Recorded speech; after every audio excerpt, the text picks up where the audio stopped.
কিরে, তুই কি চিন্তা করস? বন্ধু, অনেক চিন্তা করে দেখলাম, বুঝছস? এই জীবনটা বর খালি ডরাই গেলাম। ছোটবেলায় ডরাইলাম বাবা মারে,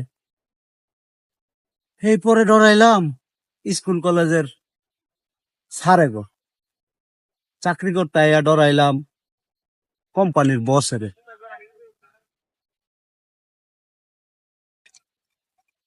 বউরে ডরস না?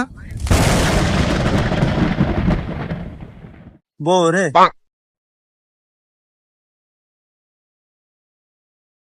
এটা ডরেই কই নাই।